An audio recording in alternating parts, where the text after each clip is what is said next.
I am very happy to introduce my daughter Morgan.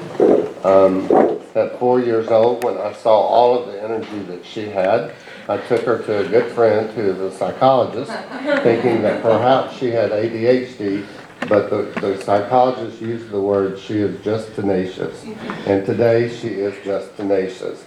She has worked through our undergraduate program in criminal justice at the University of Memphis.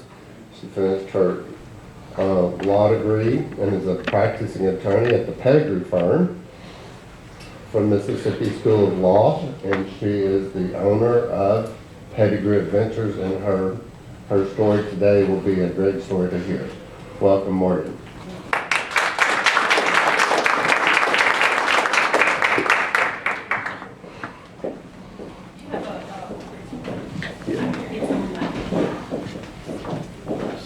So the next tab over.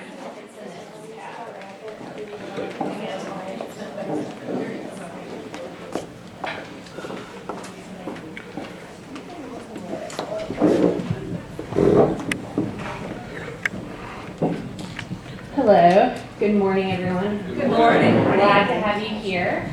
Again, my name is Morgan Pettigrew, and like my dad said, I am a practicing attorney.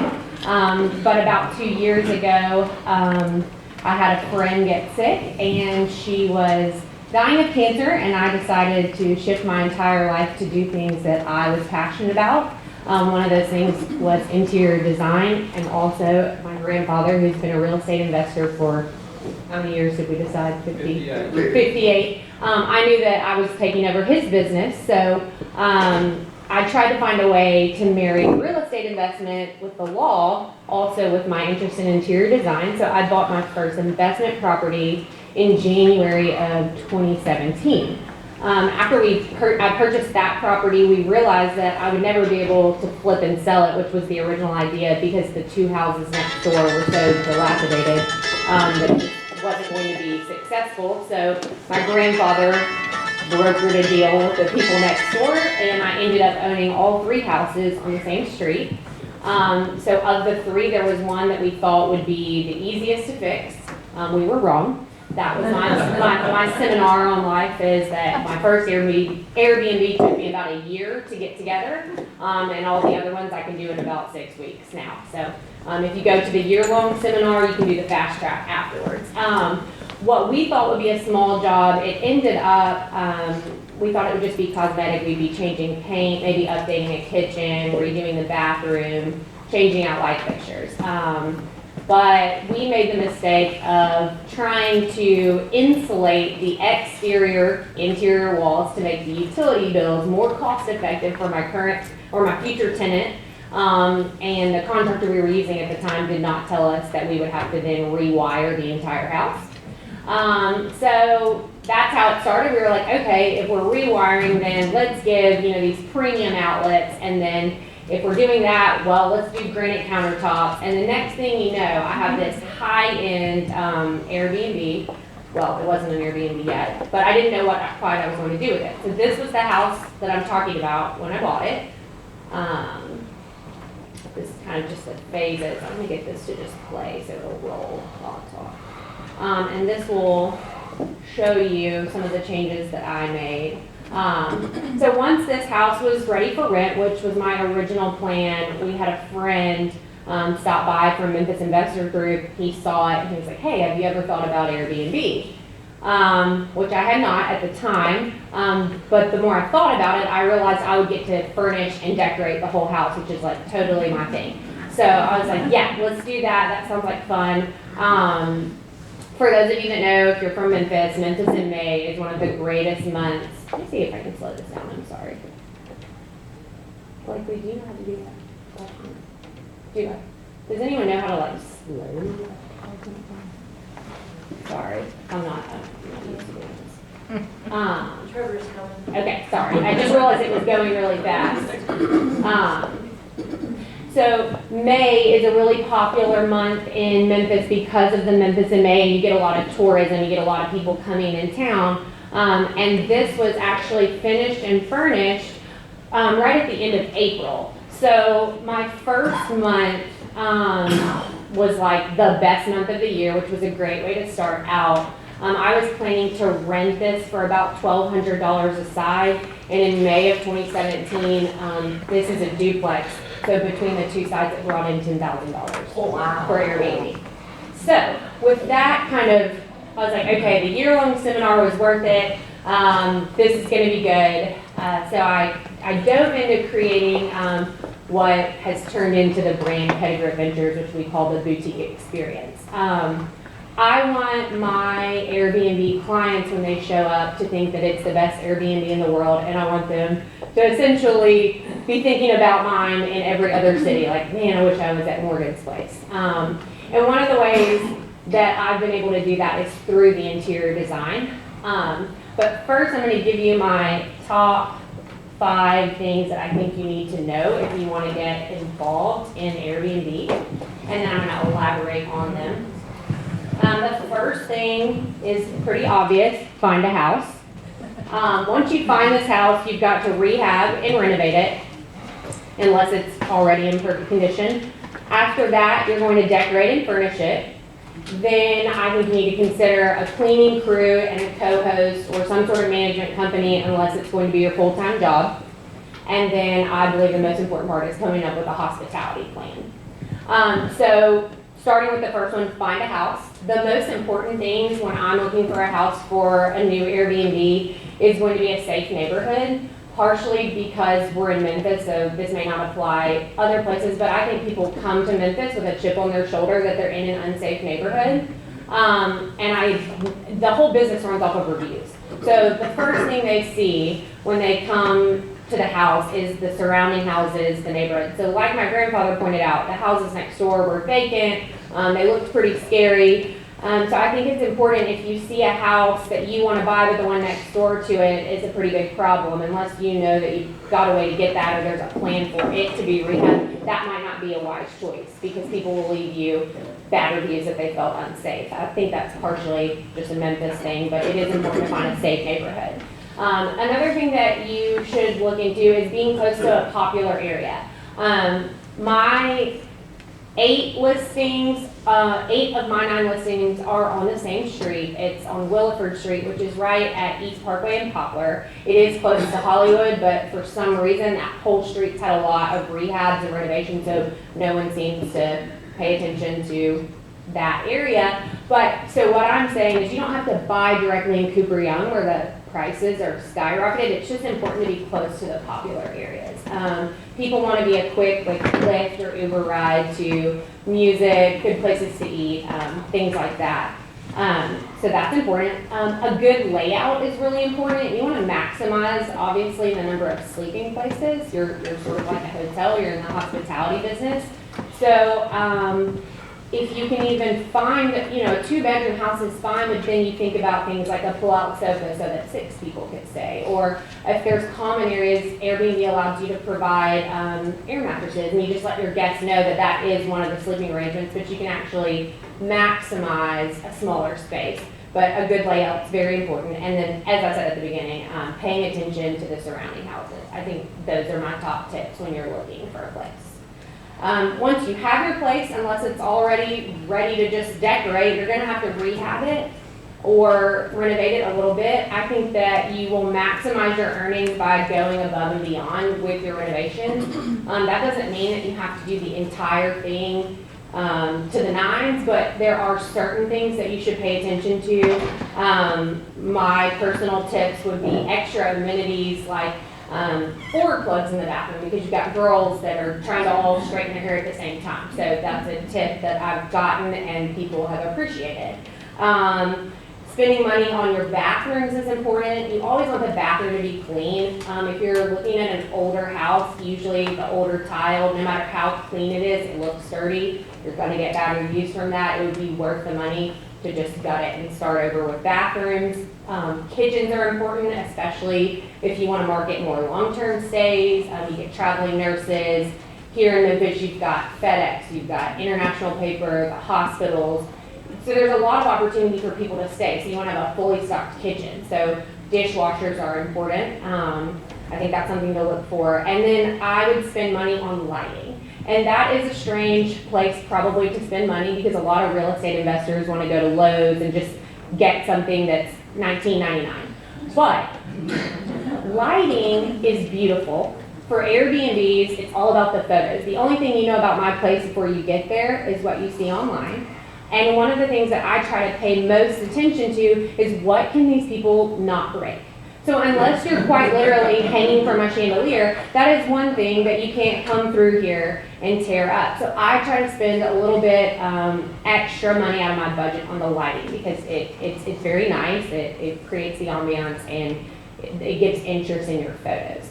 Other than that, you can paint, make sure you have good flooring and that everything is clean. And once you have that, then you're going to move on to decorating and furnishing.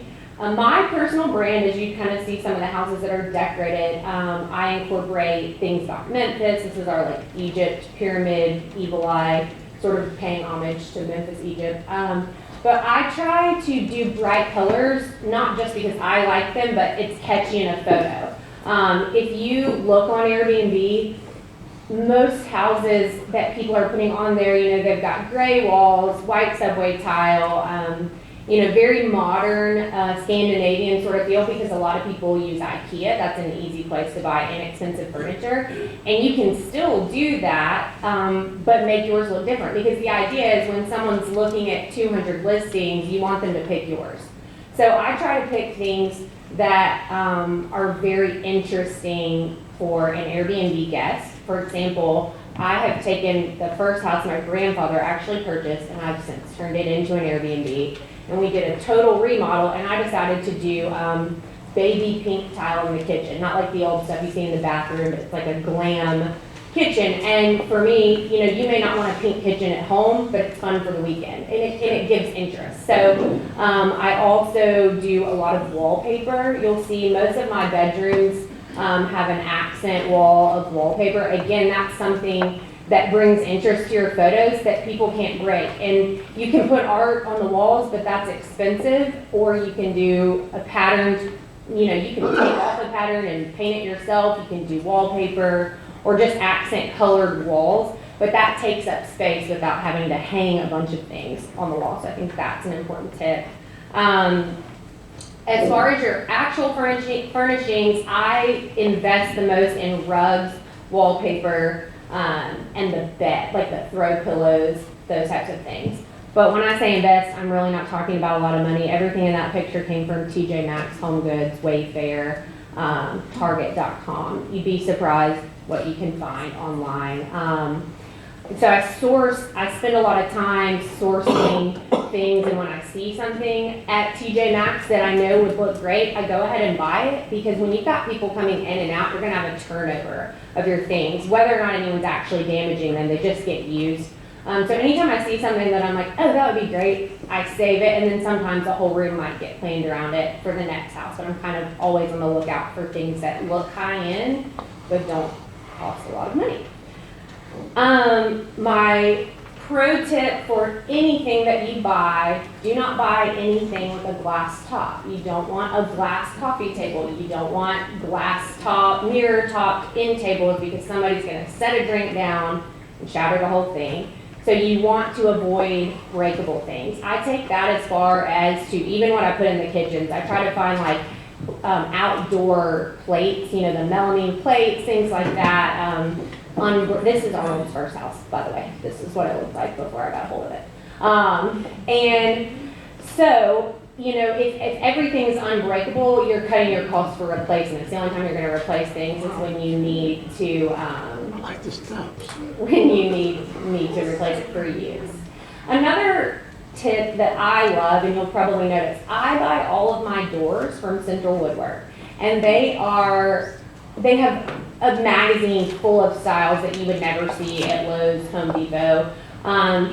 They are a little pricier, but again, that's the first thing you see when you walk in, and I always paint them an interesting color that kind of goes with the theme. So that's kind of in the rehab and decorating. And then make sure that when you're furnishing and decorating that it's fully stocked. When I say fully stocked, you have to think of this. A lot of people that do Airbnbs are coming from the standard real estate investing platform. You have a landlord-tenant relationship. But when you dive into Airbnb, you're in the hospitality business. And if somebody books my place for Christmas, they might want to make a whole freaking turkey. So you got to have everything that you basically need in your kitchen, you want to be able to provide. If you don't, you'll get reviews like, I didn't have enough pizza pans, or I couldn't find a pizza cutter. And it's not worth, whatever it costs to stock a kitchen is not worth the type of reviews that people will leave. So I would go above and beyond. And as I have learned, because I learned something new with each house and with each design, and then I kind of always go back and add it. So like right now, I just added air fryers back in every house. Like, one person asked if I had one, and I was like, oh, you can get those inexpensive, and people love them to cook. So you kind of just explore the comments that people make in the reviews and kind of keep it going and keep it stocked. My last piece of advice on the decorating side is invest in a professional photographer. I can't, unless you yourself can edit photos and make the light look good, I would 100% get a professional photographer, because again, your listing and your photos, that's all that you have. Everything that you've worked hard to do at your house, if you can't portray that on Airbnb or any of the short-term rental sites, you're not going to get the return that you want. And I had iPhone photos on my first listing, and now I use a professional photographer, and it's worlds different. So I think that that's a really important tip. The next thing would be the cleaning and co-hosting. I have a co-host, that's my pink towel kitchen. I have a co-host, her name is Karen, and I brought her card as well because I'm not her only client, but she, sorry. So because, as I stated, I'm a full-time practicing attorney, I don't have time to communicate with the guests. They have questions, use electronic locks, sometimes they don't know how to get in. So I have formed a relationship with my cleaning company, and the lady that owns the cleaning company does the guest communications, any light maintenance. She deals with pretty much anything until it becomes an emergency, and she calls me. If you're not doing this full time, I would 100% say look into any sort of business that does this. And even if you are doing it full time, it's good to have a backup person, because you can have your kids' program, you can have a car accident like we were talking about. You never know what comes up, but the guests, when they tell you that the water is not hot in the shower, they want you to have someone there in 30 minutes checking it out, just like they would if there was a front desk to go report to you. So it's important, if this is not your full-time focus, to have a team in place that can take care of those types of things. Also, it goes without saying that no matter how cute your place is, no matter how safe the neighborhood is, if it's not clean, people do not like it. One piece of hair in the bathroom is going to ruin their whole trip. So I think if you're cleaning it yourself, or if you have a company, the quality of the cleaning is really important. The great thing about Airbnb is you can pass the cleaning fee off to the guest.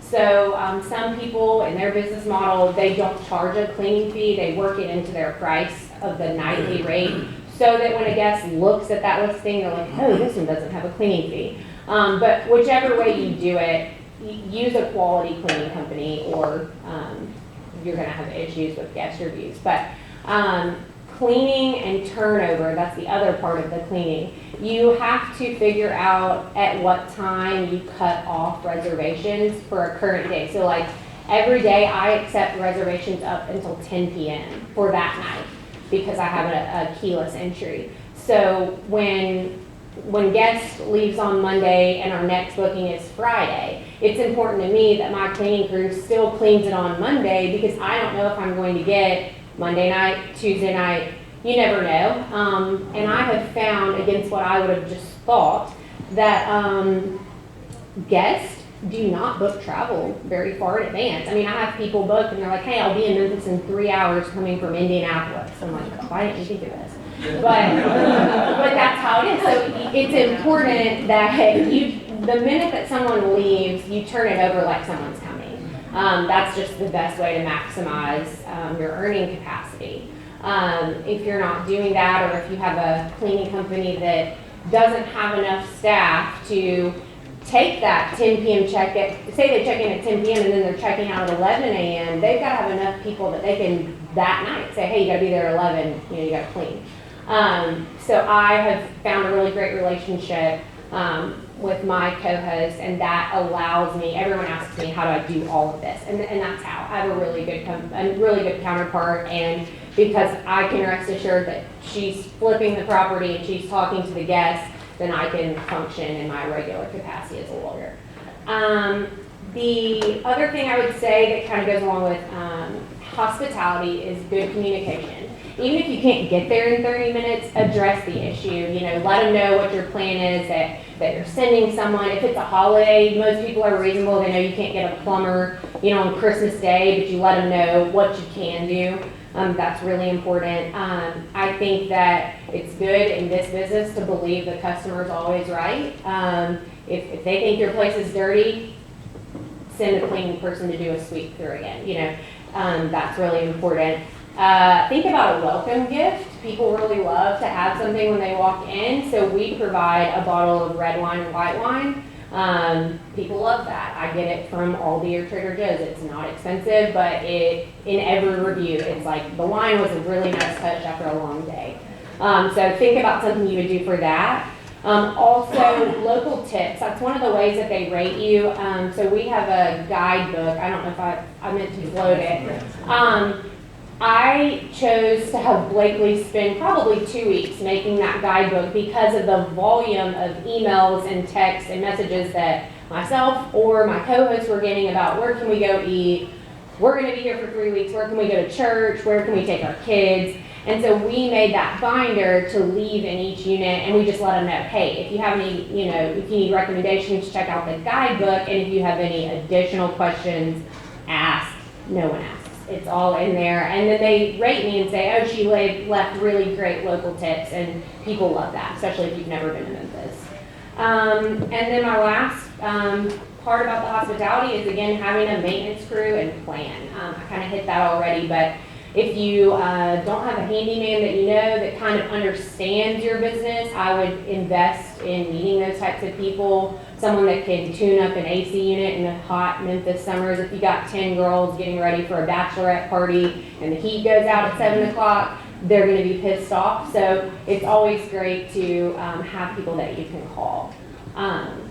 Basically, I'm almost out of time. My last thing I'd say is have fun with it. I've made this my own brand. When I check Memphis Airbnbs, there's nothing like what I'm doing, and I think that's what sets me apart. And I think that there's enough room at the table for everyone. If you take your own personal touches and you make it yours, just make it attractive, make it fun, make it clean, and you have fun with it. And while you're having fun, you'll make double, sometimes triple what you would if you rented to a standard tenant.